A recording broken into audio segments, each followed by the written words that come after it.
Is this how they feel unsafe around these kids? They feel unsafe around these kids. They're not brainwashed though in any way.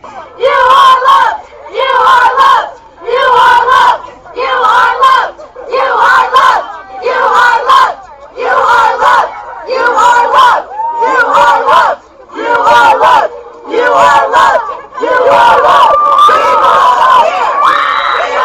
here! We belong here! We belong here! We belong! Yeah, I feel sorry for the LGBT, all the hate they get. You know, no one's on their side. It's just an unsafe place. It's insane. This is a still image from the 12-second video that was posted by teacher Melanie Ramirez, who you see here. She's lip-syncing the words "speak out" in the video. In the beginning, she shows off her pride flag in class. Then some of the books in her classroom, and this poster saying, "We need diverse books." Parents told me they questioned whether these items, the pride flag specifically, should be in the classroom of first graders. Regarding that, Pittsburgh Unified... Yeah, you need a flag that represents your sexuality in a first grade setting. Yeah, that makes sense.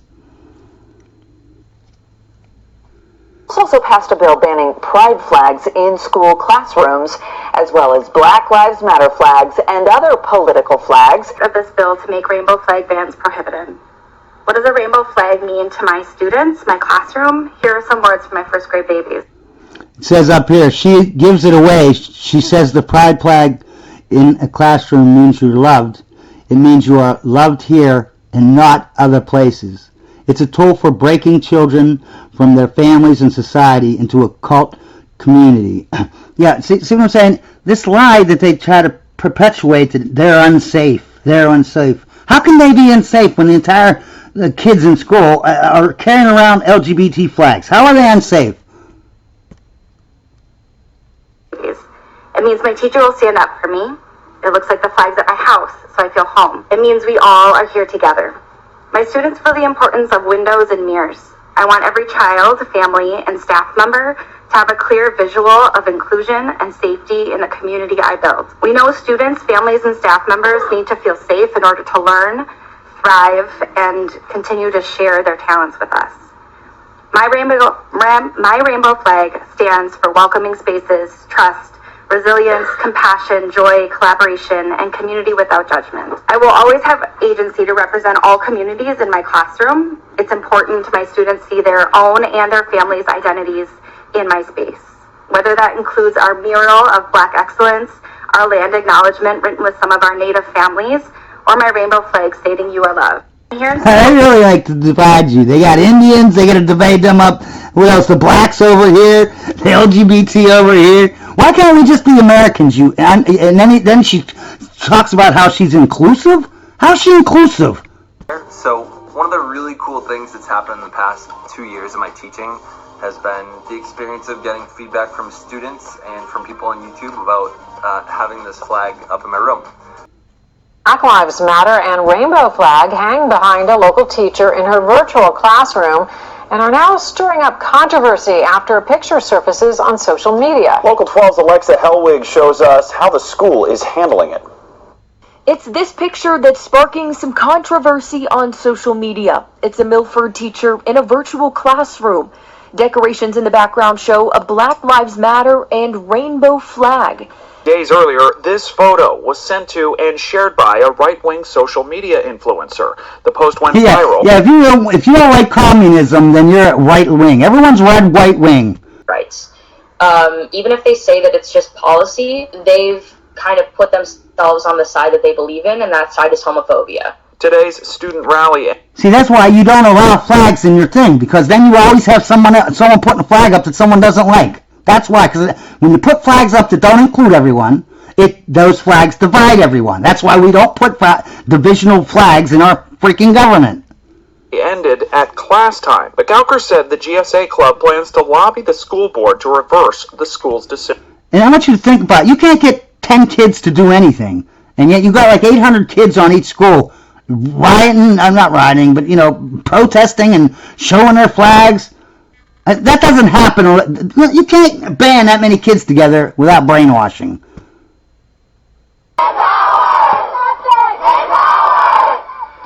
Impassioned students Gay power. calling for their school board to make classrooms more accepting.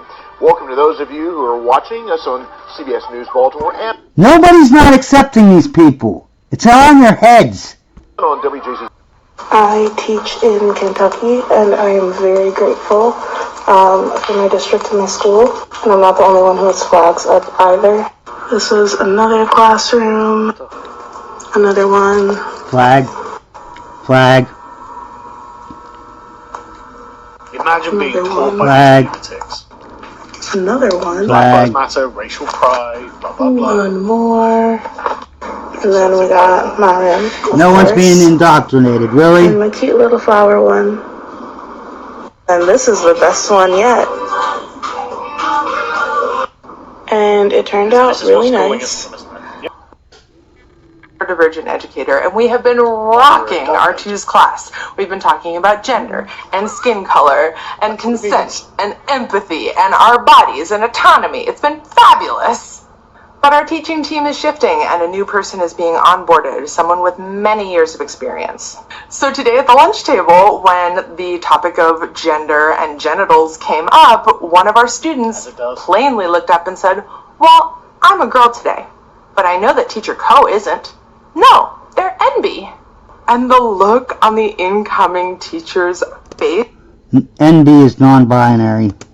was priceless. She was shocked in a good way, and she just looked around at the two of us and said, "This class is incredible, and I am so impressed."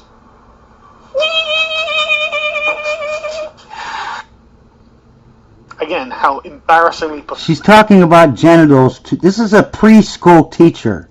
She's talking about genitals and consent. A video has gone viral showing a parent apparently ripping down a pride flag in a classroom. So tell us more about this. That's right, Mark. This video has already reached over 4.8 million views with this post alone on X, a video that is about 1 minute, 22 minutes long, where we see this angry parent walking into a classroom and tearing down a pride flag. Then we see this mother that goes into this rant. She explains that she's not paying tax money to support this kind of stuff as she throws the pride flag into the trash bin, and she continues to insult this classroom teacher. This video was widely shared on social media by the likes of far-right politicians such as Representative Marjorie Taylor Greene, who praises this action and says, "God bless this mom, I stand with her. Get the LGBTQ propaganda out of schools." The actions of this mother was also praised by many on social media, who claimed that they were very proud of her actions, also claiming that she was a great, great mom. Okay. Now what happens when we got the race thing? It always comes out to be a hoax. So, is this video truth or is it fake? Catalina, tell us. You might have guessed it or not, but we found the original video on this Facebook post, the original video that is over 6 minutes and 41 seconds long, posted on Facebook on September 16th. And at the end of the 6-minute video, we see the director right here who pops into the scene. We can also see the actors who confirm that this is all a skit. This video was posted by Gibrizi Media on TikTok and on Facebook. Pride! So many people already think I'm indoctrinating the youth. Well, right now it's June, so kind of am, yeah. I'm bringing Blues Clues Pride. I am bringing queer portraits. We're learning about the pride flag. We are reading the books, especially the banned ones. We are learning about queer icons. And on top of all of that, I am teaching how to create a Notice to the left, when he moves the camera, there was the pride flag there. social media post for when they become, those people. It's pride.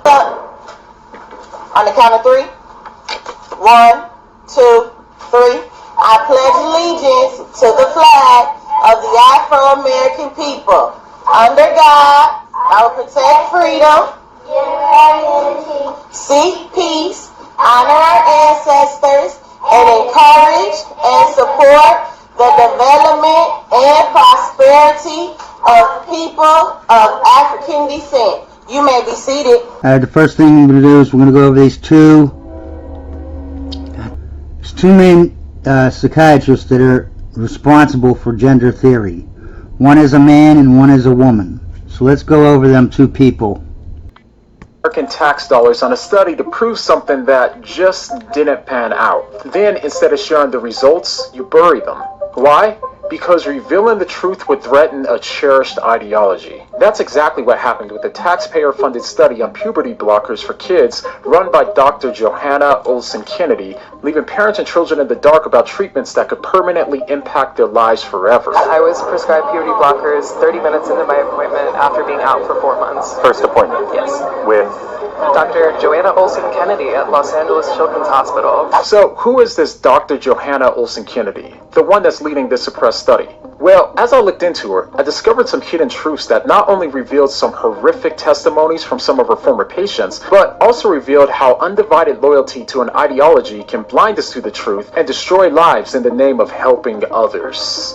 So this is Dr. Johanna Olsen Kennedy, one of the most prominent transgender healthcare experts who runs the largest transgender youth clinic in the United States. Over the years, she's been very vocal about her promotion of puberty blockers for minors with gender dysphoria, which stave off the permanent physical changes like developing breast or the voice deepening.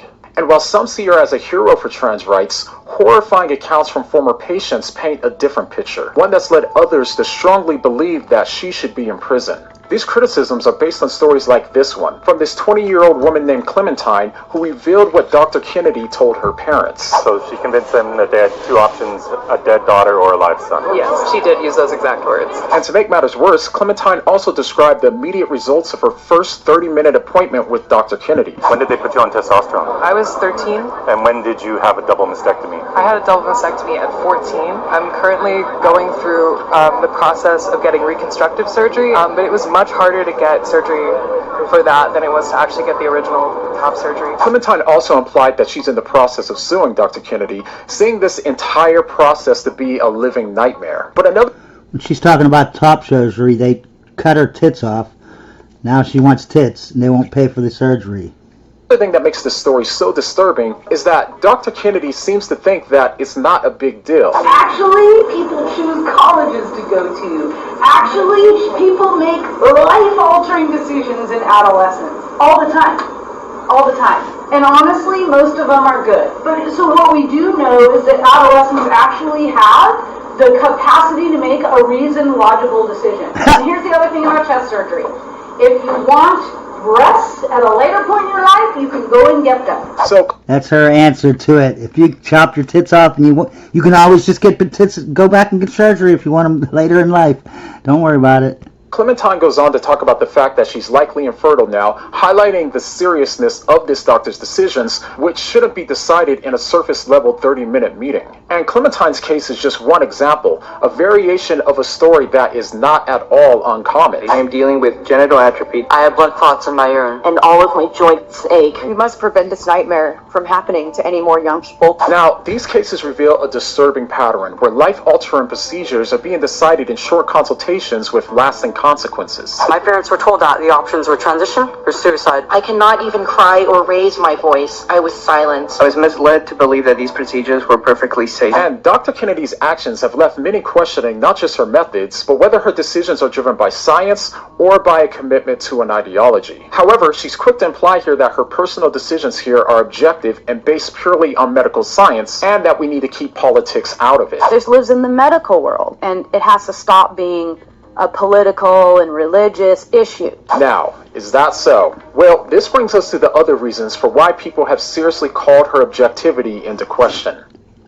So, Dr. Kennedy was awarded nearly $10 million tax dollars to conduct a study that was supposed to be a significant step into better understanding the impact that puberty blockers have on the mental and physical health of children with gender dysphoria. The study started in 2015 and followed the development of 95 children from all across the country from ages 8 to 16. And this study was definitely needed as an increasing number of Americans are skeptical